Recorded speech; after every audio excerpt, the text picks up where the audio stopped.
சின்ன திரையில கலக்கப்போவது யார் நிகழ்ச்சி மூலம் கலந்து கொண்டு புகழ் பெற்றவர் தான் கேபிஒய் பாலா அவர்கள். அவரது காமெடியின் மூலமாக வந்து உலகெங்கும் இருக்க ரசிகர்களை திரும்பி பார்க்க வைத்தார். ஷெரீப் இயக்கத்தில் காந்தி கண்ணாடி மூலமாக தற்போது கதாநாயகனாகவும் அறிமுகமாகியிருக்கார். இந்த படத்தில் வந்து பாலாஜி சக்திவேல், அர்ச்சனா, நமிதா கிருஷ்ணமூர்த்தி இவர்கள் எல்லாம் வந்து முக்கிய கதாபாத்திரத்தில் நடித்தும் இருக்கார். இந்த படத்தை வந்து ஆதிமூலம் கிரியேஷன் நிறுவனம் வந்து தயாரித்திருக்காங்க. இவர்கள் தயாரிக்கும் முதல் திரைப்படம் இதுதான்றதும் குறிப்பிடத்தக்கது.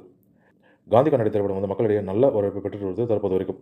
என்னதான் வந்து சிவகார்த்திகேயனுடைய மதராசி திரைப்படம் வெளிவந்தாலும் அதற்கு ஈக்குவலாக சமமாக வந்து காந்தி கண்ணாடி திரைப்படம் வந்து அனைவரையும் வந்து திரும்பி பார்க்க வைத்திருக்கு.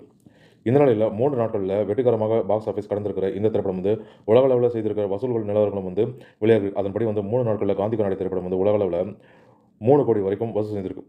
இது பாலாவோட முதல் திரைப்படத்துக்கு கிடைத்த நல்ல ஓப்பனிங்கும் வெற்றியும்னே வந்து சொல்லலாம். திரைத்துறையிலையுமே வந்து பாலா அவர்கள் கதாநாயகனாக ஜெயித்து காட்டியும் இருக்கார். வரும் நாட்களில் இந்த படத்திற்கு எப்படி வரவேற்பு இருக்கும்ன்றதை பொறுத்திருந்து பார்க்கலாம். மேலும் தமிழ் சினிமா தொடர்பான இது போன்ற சுவாரஸ்யமான தகவல்களுக்கு தமிழ் சினிமா யூடியூப் சேனல் பார்க்கலாம். நன்றி, வணக்கம்.